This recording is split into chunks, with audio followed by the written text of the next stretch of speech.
Hello everyone, आप सबों को मेरा प्यार भरा नमस्कार।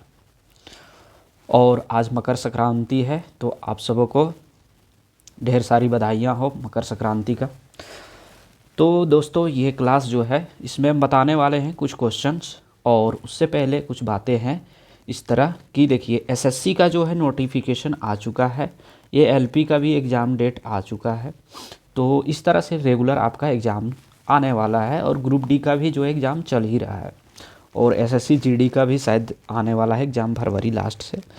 तो इसलिए जो है ये क्लास हम कंटिन्यू करने वाले हैं। तो उम्मीद है आप लोग को यहाँ तक समझ में आ गया होगा। तो चलिए कुछ क्वेश्चन आज लेकर के आए, इसके बाद जो है हम स्टार्ट करेंगे चैप्टर वाइज क्वेश्चंस, और एक जो रहेगा वो प्रीवियस ईयर बेस्ड, जिसमें से क्या क्या होगा, टीसीएस बेस्ड जो क्वेश्चन का हुआ है अभी तक, टीसीएस ने जो एसएससी में लिया है, रेलवे में लिया है और जो ले रहा है वो क्वेश्चन रहेगा, प्लस जो ईडीक्यूटी, अभी जो ईडीक्यूटी जो कंपनी है उसके बेस्ड पे भी क्वेश्चन रहेगा। और वो जो क्वेश्चन 2025 में सीजीएल वगैरह का जितना लिया है ईडीक्यूटी ने, वो भी क्वेश्चन साथ में रहेगा। ठीक है, तो चलिए स्टार्ट करते हैं आज का क्लास।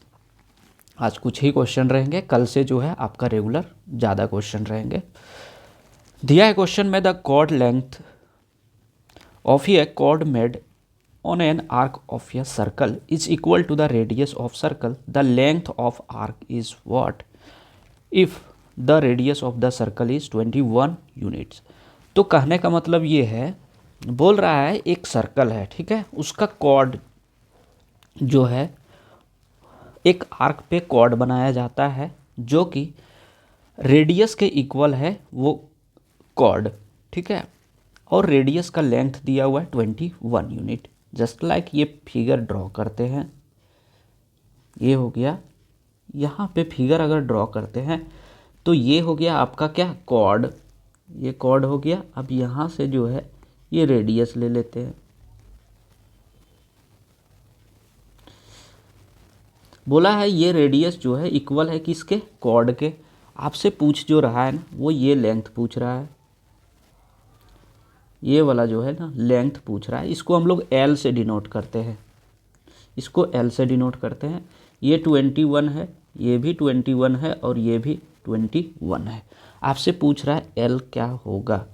तो आपको पता होगा कि ये जो है एक इक्विलैटरल ट्रायंगल बन रहा है, और इक्विलैटरल ट्रायंगल में क्या होता है, सारे एंगल 60 डिग्री का होता है। अब 60 डिग्री का होता है तो आप लोग ट्रिग्नोमेट्री में पढ़े होंगे, theta equal to L by R एक फॉर्मूला होता है। अगर नहीं पढ़े हैं तो चलिए यहाँ से हम सारी चीज़ों को सिखा देते हैं। Theta equal to L by R, यहाँ से एल अगर पूछा है तो एल क्या हो जाएगा, यहाँ से थीटा आर हो जाएगा, यही होगा।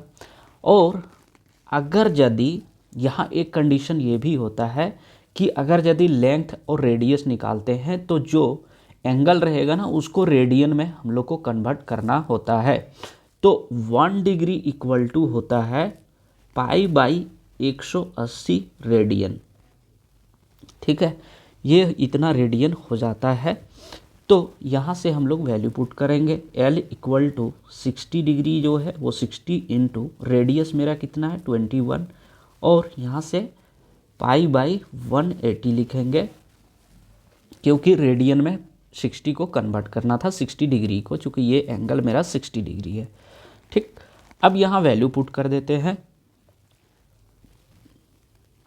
तो 60 इंटू 21 इंटू पाई का वैल्यू 22/7 इंटू 1/180। ठीक, यहाँ से अगर काटते हैं तो देखो 7 तिया 21 3 बार में, और 6 3 जा 80, 180 हो जाएगा। तो 180 और 180 कट गया, यानी यहाँ पे जो है 22 यूनिट्स जो होगा इसका राइट आंसर हो जाएगा कौन सा, ऑप्शन नंबर सी। तो उम्मीद है ये क्वेश्चन आप लोग को अच्छे से समझ में आ गया होगा। तो चलिए देखते हैं नेक्स्ट क्वेश्चन।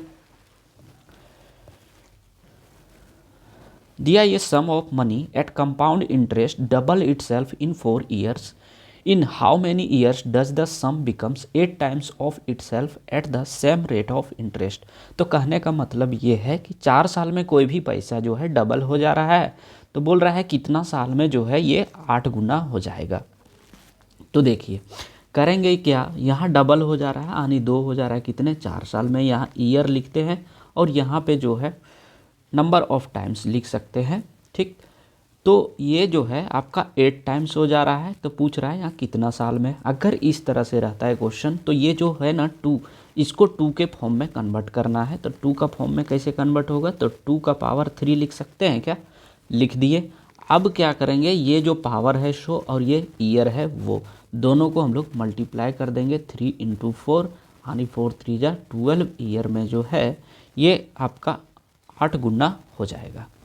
ठीक है, अगर इसको और डिटेल में देखना है तो हम बता देंगे जब चैप्टर वाइज लेंगे क्लास। तो ये एग्ज़ाम अप्रोच है, इसलिए इसको हम बता दिए कि इस तरह से एग्ज़ाम में सॉल्व करना है ताकि जल्दी से सॉल्व हो जाए। ठीक ना, चलिए नेक्स्ट क्वेश्चन देखते हैं। बोल रहा है A can complete a piece of work alone in 200 days while B can complete the same piece of work alone in 100 days in every 3 days cycle. Both A and B work on first days. Only A work on second days and B work on third days. The cycle continue till the work is completed. How many days in all does it take to due to complete the work? तो कहने का मतलब ये है कि ये जो है अकेले एक काम को 200 दिन में कंप्लीट कर रहा है, बी जो है 100 डेज में कंप्लीट कर रहा है और बोल रहा है ये 3 दिन का साइकिल है। ठीक है, तो पहला दिन कौन करता है, ये और बी एक साथ करता है, फिर ये जो है सेकेंड डे अकेले करता है, बी जो है थर्ड डे अकेले करता है और ये प्रोसेस लगातार जब तक काम कंप्लीट नहीं हो जाता है ये प्रोसेस चलता रहता है। तो बोल रहा है काम कितने दिन में कंप्लीट हो जाएगा। तो चलिए सॉल्व कर देते हैं इस क्वेश्चन को। पहले हम लोग इफ़िशियंसी निकालेंगे ए और बी का। तो ए जो है वो 200 दिन में कर रहा है और बी जो है वो 100 दिन में कर रहा है। अगर यदि टोटल वर्क निकालते हैं यहाँ से तो कितना जो है, टोटल वर्क निकालने का तरीका क्या है कि एलसीएम ले लेते हैं। तो टोटल वर्क जो है वो मेरा आ गया 200। ठीक है, अब जब टोटल वर्क 200 आ गया तो इफ़िशियंसी इसका कितना हो जाएगा, ए का इफ़िशियंसी 1 हो जाएगा और बी का इफ़िशियंसी 2 हो जाएगा। ठीक, अब बोल रहा है पहला दिन, तो पहला दिन जो है यहाँ से लिख देते हैं फर्स्ट डेज, सेकेंड डेज और थर्ड डेज। फर्स्ट डेज दोनों करेंगे ए और बी यानी 2 और 1, 3 क्वांटिटी जो है कर रहा है। सेकेंड डेज ए अकेले कर रहा है तो 1 क्वांटिटी 1 यूनिट करेगा और बी जो है वो 2 यूनिट करेगा। यानी टोटल 3 दिन में कितना यूनिट काम होता है वो देखना है। 3 1 4 और 2 6 यानी टोटल 6 काम हो जा रहा है कितना दिन में, 3 दिन में। ठीक, और टोटल कितना है 200 है। तो 200 बटे अगर 6 हम लोग करते हैं तो 33 छक, ये 33 का 33 छक होता है 198। अब जो बचा काम वो कितना बचा है, 2 का बचा है। ठीक है, टोटल तो 200 था, बचा कितना काम 2 बचा।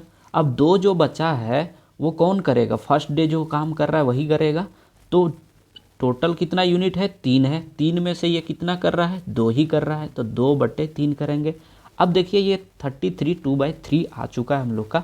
अब क्या करना होता है कि एक दिन का ये निकला है तो 3 दिन इन लोग कर रहा है 3 साइकिल। ठीक ना, 3 लोग कर रहे हैं तो यहाँ से 3 से मल्टीप्लाई करेंगे यानी 99 2/3 जो होगा इसका राइट आंसर हो जाएगा ऑप्शन नंबर बी। ठीक है, चलिए देखते हैं नेक्स्ट क्वेश्चन। दिया है in an election between 2 candidates, one got 60% of the total valid votes, 25% of the votes were invalid. If the total number of vote was 15,000, then find the number of valid votes that the other candidate got. तो कहने का मतलब ये है कि एक election है जिसमें 2 उम्मीदवार हैं। पहले जो है 60% वोट्स जो होता है वैलिड वोट से प्राप्त करते हैं, जिसमें कि 25% वोट जो होता है टोटल का इनवैलिड है। ठीक ना, बोल रहा है कि टोटल वोट जो है वो 15,000 है।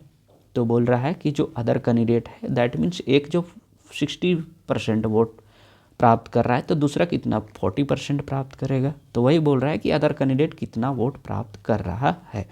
तो पहले हम लोग क्या करेंगे 100 मान के चलते हैं। ठीक है, 100 मानेंगे, उसमें बोल रहा है 25% जो है इनवैलिड है। तो 25% इनवैलिड अगर है तो 75% क्या हो जाएगा वैलिड होगा। अब 75% यहाँ पे आपका वैलिड हो जा रहा है। अब 75% में से एक ला रहा है कितना, 60%, और दूसरा जो है कितना लाएगा, 100 में से 40%। चूँकि कोई भी चीज़ जो है खुद में 100% होता है, तो बोल रहा है ये जो 40% ला रहा है उसका कितना वोट टोटल प्राप्त करेगा। तो देखिए 100% का वैल्यू कितना दिया है, 15,000 दिया है। तो 15,000 का जो है 75% क्या हो जाएगा, वैलिड वोट्स हो जाएगा। और वैलिड वोट्स में जो है वो 40% प्राप्त करने वाला आदमी का वोट्स कितना होगा, तो 40/100 हो जाएगा। यानी यहाँ से जो है देखा जाए तो ये आपका 2 जीरो, यहाँ से 2 जीरो, यानी टोटल 4 जीरो कट रहा है। तो यहाँ से जो है ये भी हम लोग का 4 जीरो कट गया। 75 चौके कितना हो जाएगा, 300 होता है, और यहाँ 15, तो आपका कितना हो जाएगा, 15 × 300। अब इसको अगर मल्टीप्लाई करेंगे तो 4500 जो है इसका राइट आंसर हो जाएगा, ऑप्शन नंबर बी। ठीक है, तो उम्मीद है यहाँ तक आप लोग को सेशन अच्छा लगा होगा। याद जो है इतना ही क्वेश्चन लेकर के आए थे, कल से जो है ज़्यादा क्वेश्चन रहेगा, बस आप लोग का सपोर्ट का ज़रूरत है। अगर चैनल पे आप नए हैं तो चैनल को सब्सक्राइब करें, वीडियो अगर पसंद आता है तो वीडियो को लाइक करें और शेयर करें। Thank you.